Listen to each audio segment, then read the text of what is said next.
Saludos cordiales, estimados estudiantes. Este día lunes 17 de mayo vamos a hablar un poquito, avanzando ya casi para finalizar el contenido de esta materia con el programa. Vamos a finalizar hablando de otras prestaciones o de las prestaciones que el Código de Trabajo le otorga a los trabajadores. Son prestaciones que han sido en el lapso del tiempo ganadas, conquistadas por los trabajadores y que por consiguiente la ley los retoma.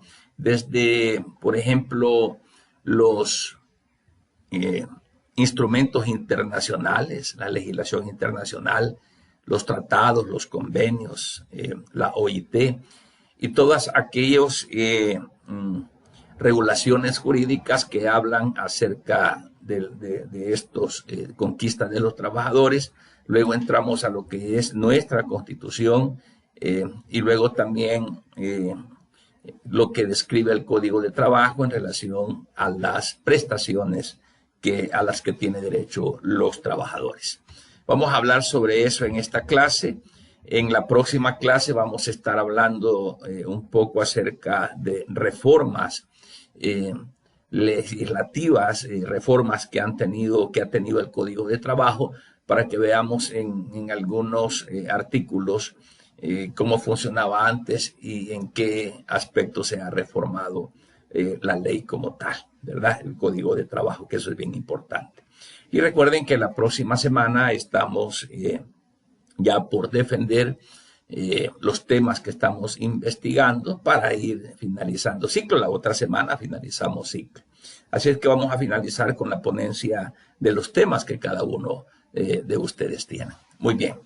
Pero, ¿qué son las prestaciones? Vamos a decir que una prestación es un beneficio adicional a lo que el trabajador se hace acreedor al pertenecer a una empresa o al crear un vínculo laboral. ¿Ok? En este sentido, repito, son beneficios adicionales que el trabajador tiene al pertenecer a una empresa o teniendo vínculo laboral, ¿verdad?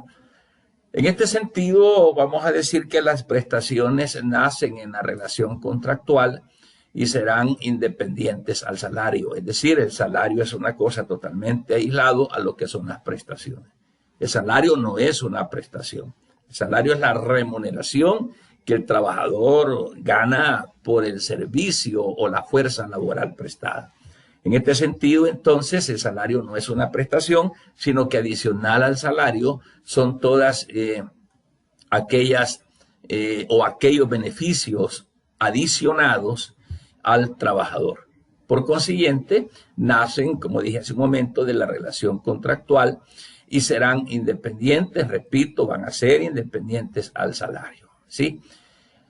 Dentro de ese contrato individual de trabajo y dentro de un contrato colectivo de trabajo se establecen esos beneficios adicionales que se llaman prestaciones laborales, ¿sí?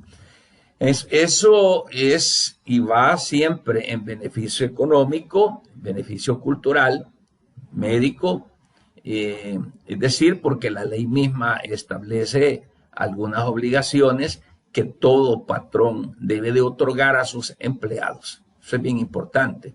Las demás serán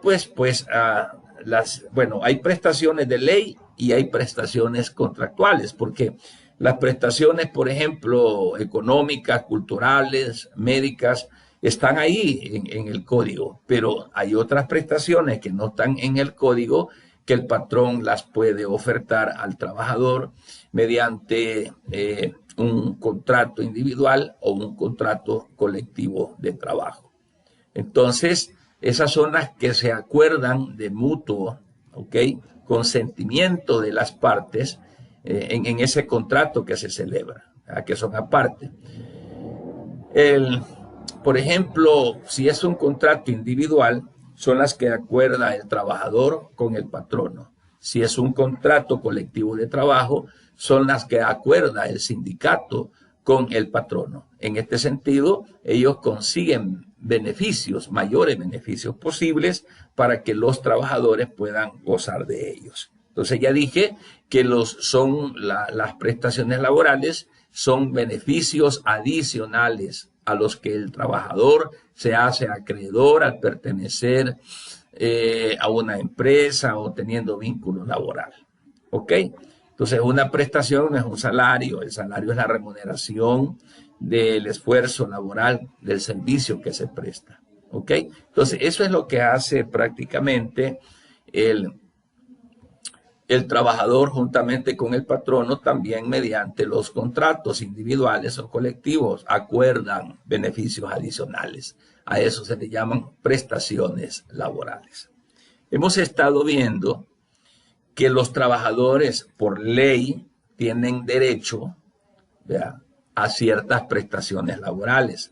Las hemos estado viendo para que veamos la diferencia entre aquellas prestaciones que están en la ley y prestaciones que no están en la ley, pero que son acuerdos a los que llegan los trabajadores con sus patronos.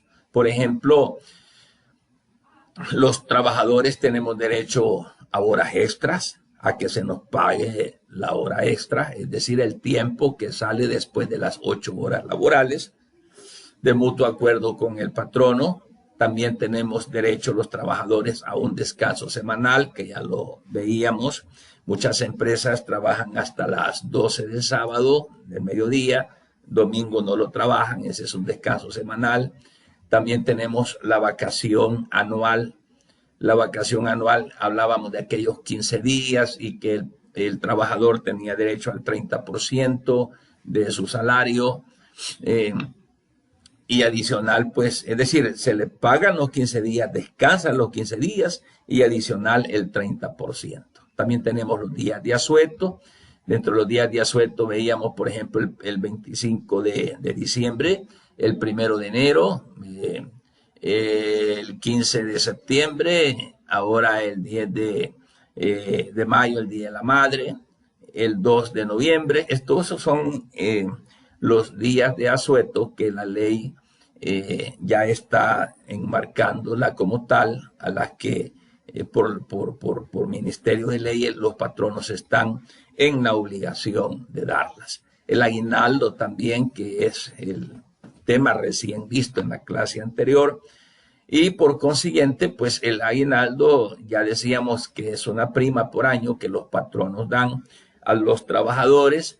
También hablábamos de los cálculos, cómo se calcula el aguinaldo, y que por lo general, bueno, por la trayectoria de la costumbre, se ha venido dando en el mes de diciembre.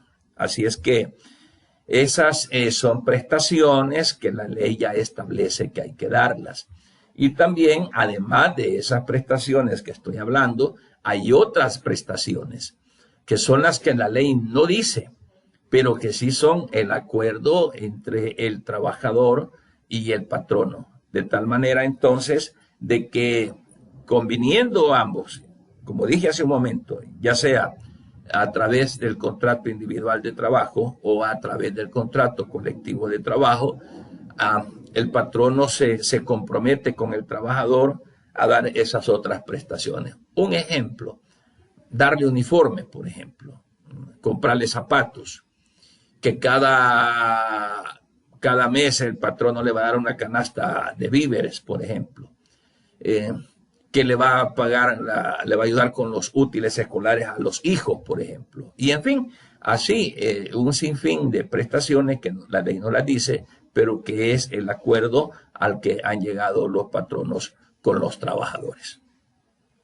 Fíjese que esto se regula en la legislación salvadoreña y desde 1963, que se creó el primer Código de Trabajo en nuestro país, esta creación de este Código de Trabajo significó un avance muy, pero muy importante en la legislación laboral en nuestro país, ya que de leyes dispersas, porque antes habían que un reglamento acá, que una ley allá, de ese montón de leyes dispersas que se estaban creando por ahí, que no eran coherentes, de esas leyes que estaban por ahí, decretos legislativos que se creaban. Entonces todo eso desaparece, por decirlo así, y se fusiona en un cuerpo legal ya coherente, y en ese cuerpo legal que se llama Código de Trabajo, entonces a partir de ahí se recogen todas estas regulaciones y ahora están plasmadas en ese código hasta el 29 de octubre de 1972. ¿Okay? Pero el 30 de octubre de 1972 entra en vigencia un nuevo código de trabajo. Mire qué interesante. Y este se encuentra vigente hasta estos días. Este código es viejito, ya estamos viendo acá desde 1972, y por esa antigüedad que tiene es que se han venido dando algunas reformas al código, ¿verdad? Al menos en teoría, de tal modo de que vayan beneficiando a los trabajadores por un lado, y por el otro lado para ponerse a tono con lo que es el marco constitucional y con los convenios también de la Organización Internacional del Trabajo, OIT. Estas han sido las razones o los factores que han permitido que el Código de Trabajo de 1972, que está vigente hasta la fecha, haya venido sufriendo algunas reformas como tal, que es lo que vamos a ver en la próxima clase. Fíjense que cuando hablamos de trabajadores, también vamos a distinguir trabajadores del sector público y trabajadores del sector privado. Los trabajadores del sector público tienen como prestaciones de ley, por ejemplo, el aguinaldo, al igual que las prestaciones laborales en el sector privado. Le he puesto estos dos cuadritos a la par para que vayamos viendo en qué se beneficia uno y en qué se beneficia el otro. Entonces, el sector público tiene como prestaciones el aguinaldo. El sector privado también tiene como prestaciones el aguinaldo. El sector público tiene como prestaciones las vacaciones, al igual que el sector privado también tiene como prestación la vacación. Fíjense que en el sector público la vacación, los 15 días, los recoge la ley, dando semanas enteras de vacación, por ejemplo, de fin de año, Semana Santa, las fiestas agostinas, por decir algo. Y entonces el sector público toda la semana en ese tipo de festividades se va de vacación. Entonces ahí está como recogiendo los 15 días, que en el sector privado la vacación anual es de 15 días y se las da de un solo, 15 días corridos. Y en el sector público se las está repartiendo en 3 vacaciones en todo el año. Por consiguiente, en el sector privado se habla de la baja de maternidad y la baja de paternidad. Es decir, hay prestaciones que se dan en el caso pues de las madres por haber dado a luz, y los padres también, porque la esposa dio a luz, también ellos se ven beneficiados con días en las que puede descansar, no descansar, sino para atender a la esposa, por ejemplo, en cuestiones de maternidad. Pero en el sector público se habla de fondo de pensiones, ¿verdad? También se habla de guarderías infantiles en el sector público. En el sector privado se habla también de fondo de pensiones y de prestaciones de clínica en el sector privado. Acuérdense que ahí tenemos el seguro social, las clínicas empresariales que están en cada empresa, pero también en el sector público ahora con las reformas ya gozan también de un seguro social. Al inicio solamente el sector privado tenía esa prestación de contar con el Instituto Salvadoreño del Seguro Social, pero luego ahora los empleados también están contando con ese beneficio de utilizar el seguro social. Y por consiguiente en el sector público se habla de una indemnización también, ¿verdad? Ahora, en el sector privado, en el sector público, por ejemplo, se habla de una indemnización, ahí se regula totalmente diferente, porque ahora que tenemos el Instituto Nacional de Pensiones, para empleados públicos, en el privado tenemos las AFP. Entonces esas indemnizaciones muchas veces por vejez, por accidentes laborales o por cualquier motivo que el trabajador ya no pueda trabajar.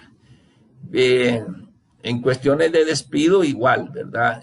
También se puede indemnizar en el sector público como también en el sector privado. Entonces son prestaciones, y así se las pongo para que vayamos comparando entre lo que es el sector público y el sector privado. Perfecto. Veamos entonces qué ventajas o desventajas pudiese tener el trabajador con el sector público o el trabajador con el sector privado. Ya que en nuestro país las labores se desarrollan en dos clases de actividades fuertes. El sector privado, por un lado, y el sector público por el otro. ¿Ya? Entonces la actividad laboral se desarrolla en estas dos grandes áreas, privado y público. La actividad entonces que se vuelve laboral en el sector privado está regida básicamente por el Código de Trabajo. Oiga esto. Y además también se rige por leyes y reglamentos de trabajo. Mientras que, oiga esto, la actividad laboral que desarrolla el sector público se rige principalmente por la ley del servicio civil. Es una ley especial que tiene el sector público y que todas las acciones judiciales o administrativas se van a regir precisamente por la ley del servicio civil, por un lado, en el público, y por el privado es el Código de Trabajo y las demás leyes o reglamentos de trabajo que se encuentran vigentes, ¿sí? Fíjese que la ley del servicio civil regula la carrera administrativa, así como también regula disposiciones generales de presupuestos, de tal manera de que se puedan aplicar a todas las operaciones que se originan por la ejecución del presupuesto general a cargo de las unidades del gobierno central. Esa es la diferencia. Así como a las que se originan por la ejecución de los respectivos presupuestos especiales de las instituciones también oficiales autónomas. Porque una cosa son las oficinas administrativas autónomas y otra cosa es la ejecución de las unidades que están con el Ejecutivo. ¿Ok? En algunos casos también se aplica el Código de Trabajo al Estado, en algunos casos. Máxime cuando hay, por ejemplo, casos de contratos. Porque acuérdense que en el sector público pueden trabajar, pueden haber empleados que están bajo la ley de servicio civil y empleados que están por contrato. Entonces ahí va a depender de la forma como esté trabajando para que el Código de Trabajo regule algunas actividades laborales que tengan que ver con el Estado. Eso es bien importante. Entonces, pero en sí, las dos grandes áreas laborales que tenemos en nuestro país es el sector público y el sector privado. Fíjense que en el sector privado, el vínculo laboral se origina siempre mediante un contrato de trabajo, que eso lo veíamos allá en el artículo 17 del Código de Trabajo, donde el trabajador y en cuanto al patrono, ambos celebran un contrato individual de trabajo, donde se incluyen ahí todas las condiciones laborales, los derechos y las obligaciones que correspondan por cada uno de los contratantes en este caso, ¿verdad? Ahora, esas obligaciones emanan lógicamente de lo que son las fuentes del derecho laboral, de tal modo de que ahí podemos hablar de los establecidos en el Código de Trabajo, en las leyes y reglamentos de trabajo, en los establecidos en los reglamentos internos de trabajo también, que si usted recuerda, veíamos como fuentes del derecho el código, veíamos como fuentes del derecho los reglamentos internos de trabajo, los contratos de trabajo, ¿ok? y todas aquellas convenciones colectivas de trabajo que también las vimos como fuentes del derecho. Entonces, ese contrato que se celebra entre patrono y trabajador tiene por característica dar origen a lo que es el trabajo en el sector privado, ¿verdad? De tal manera, entonces, de que todo esto también, en todo esto interviene lo que es la Dirección General de Trabajo, y por consiguiente es esta la que ventila los conflictos colectivos de carácter económico y los que resulten del laudo arbitral, lo que se pronuncie en los conflictos antes mencionados. Y también los conflictos que se encuentran consagrados por la costumbre de la empresa, que también decíamos que la costumbre era una fuente del derecho, ¿verdad? Entonces, todo eso lo podemos revisar en el artículo 24 del Código de Trabajo, ¿ok? Entonces, este sistema del que estoy hablando es del que gozan los trabajadores privados. Sin embargo, en el sector público, la relación tiene su origen generalmente en un acto administrativo, fíjese. Es un acto administrativo como es, por ejemplo, el nombramiento de una persona en una plaza que aparezca específicamente determinada en la ley de salarios, ¿verdad? Con cargos al fondo general, es decir, al presupuesto. Estos fondos especiales de las instituciones oficiales autónomas o en los presupuestos también municipales. También puede suceder que la relación emane de un contrato para la prestación de servicios profesionales o técnicos. Sin embargo, pueda que se trate de un nombramiento en una plaza o de contrato para prestar los servicios, y ambas formas constituyen contratos administrativos. Entonces, estamos hablando de que también de esa manera es que se pueden establecer como empleados públicos. Fíjese la diferencia, cómo emana el trabajo como empleado privado y cómo emana el trabajo como empleado público. Y las instituciones también que pueden intervenir ya sea en uno o en otro. ¿Ok? Entonces, veamos esto, hablando de las prestaciones para los empleados públicos y de las prestaciones para los empleados privados. Entonces, dentro del trabajo se genera un derecho, ¿no? Se genera un derecho, y ese derecho que se está generando dentro de ese trabajo lo vamos a conocer como el conjunto de normas. Es un conjunto de normas que se ordenan jerárquicamente, fíjese, elaboradas por el Poder Legislativo, o sea, el órgano legislativo.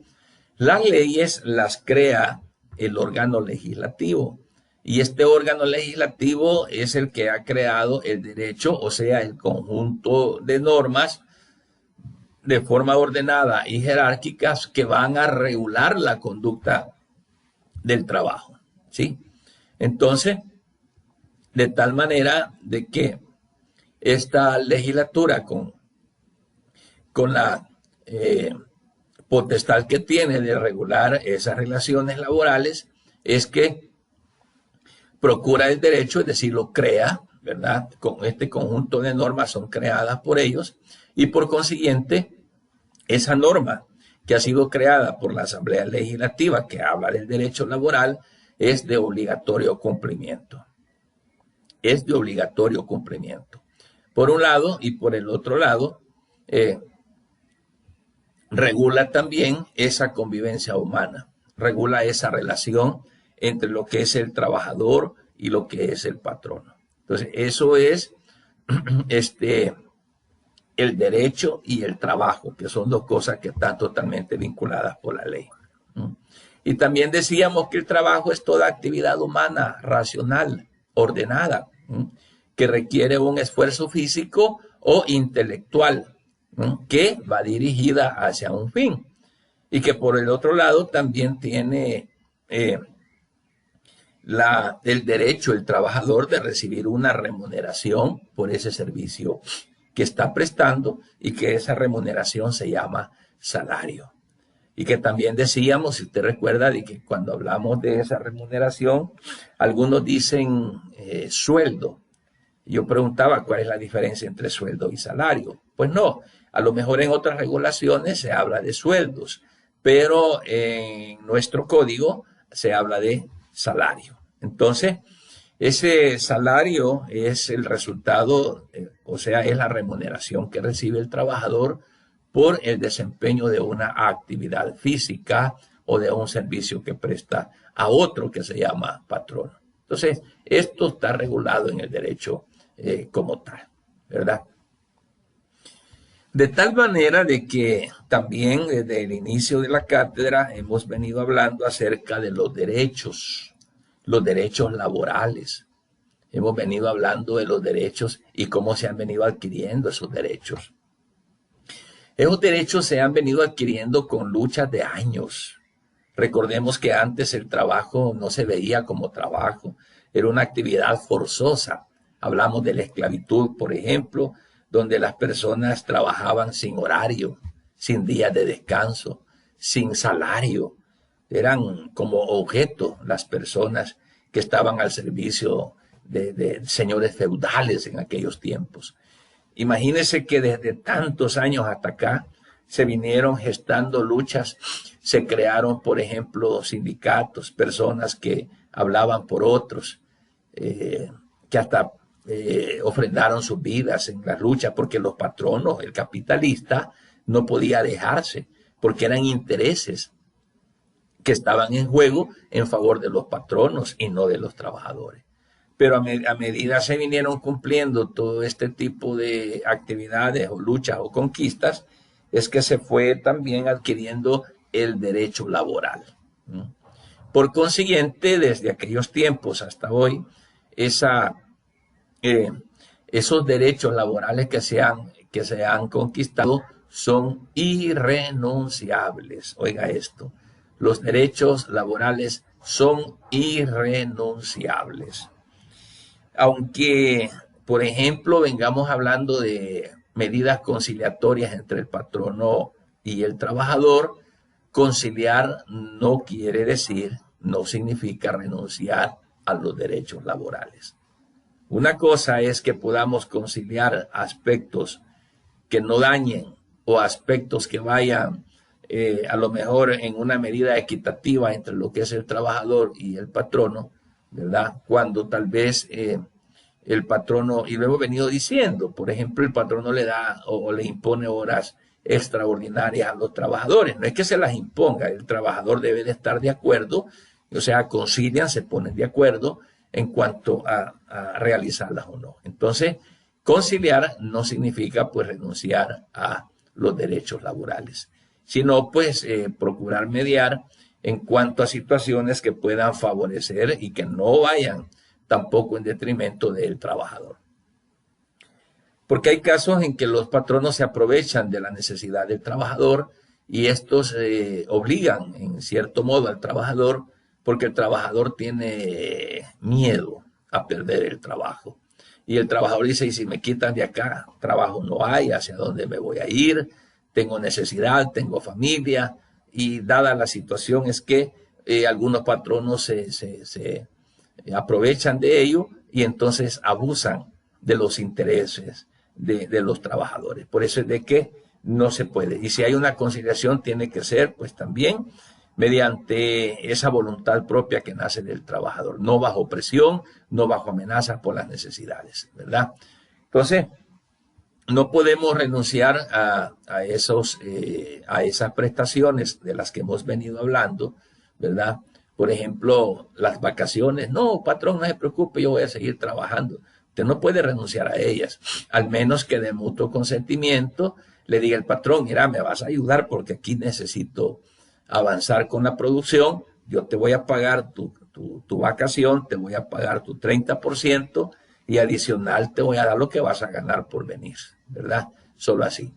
Por otro lado, el aguinaldo tampoco no se puede, mira, negociemos, te voy a dar la mitad de mi aguinaldo.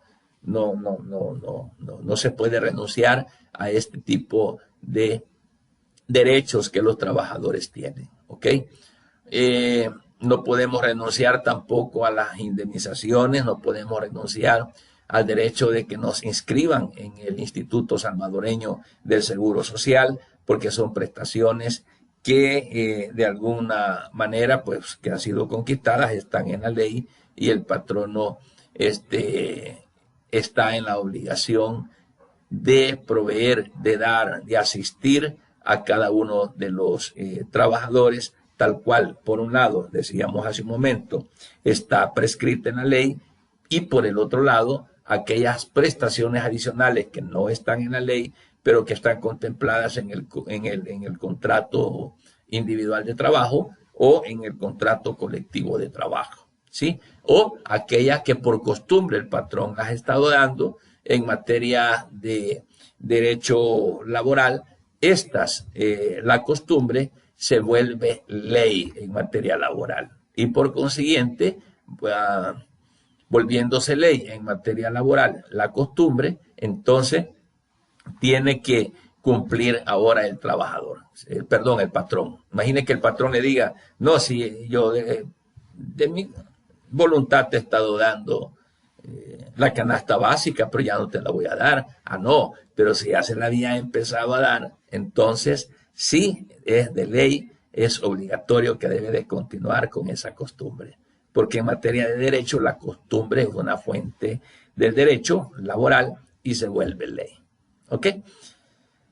Bien, si hay alguna pregunta que hacer, ahí les comparto lo que es el foro de dudas o consultas y usted puede hacerme llegar pues alguna cuestión que no haya quedado muy clara con relación a esto. Ahí está el foro. En la próxima clase, que es el miércoles, vamos a estar hablando de algunas reformas laborales. Vamos a discutir algunas, cómo es que se ha venido reformando el Código de Trabajo, por qué razón ha sufrido esas reformas. Y vamos a hacer como un repasito de algunos artículos que son básicos e importantes en el derecho laboral, que es lo que más a diario se está ventilando en esa relación patrono-laboral. Perfecto. Vamos a llegar entonces hasta acá con este contenido y el día miércoles vamos a hablar con respecto pues, a lo que establece el código como tal. Y acuérdense que la próxima semana, lunes y miércoles, son semanas de exponer los trabajos que ustedes han investigado. ¿Ok? Prepárense, ya casi estamos finalizando el ciclo. Repasen, estudien. Vienen las evaluaciones por escrito también, los parciales. Y deseamos que todos ustedes puedan salir bien aprendiendo derecho laboral. ¿Ok? Pasen feliz noches, jóvenes. Bendiciones.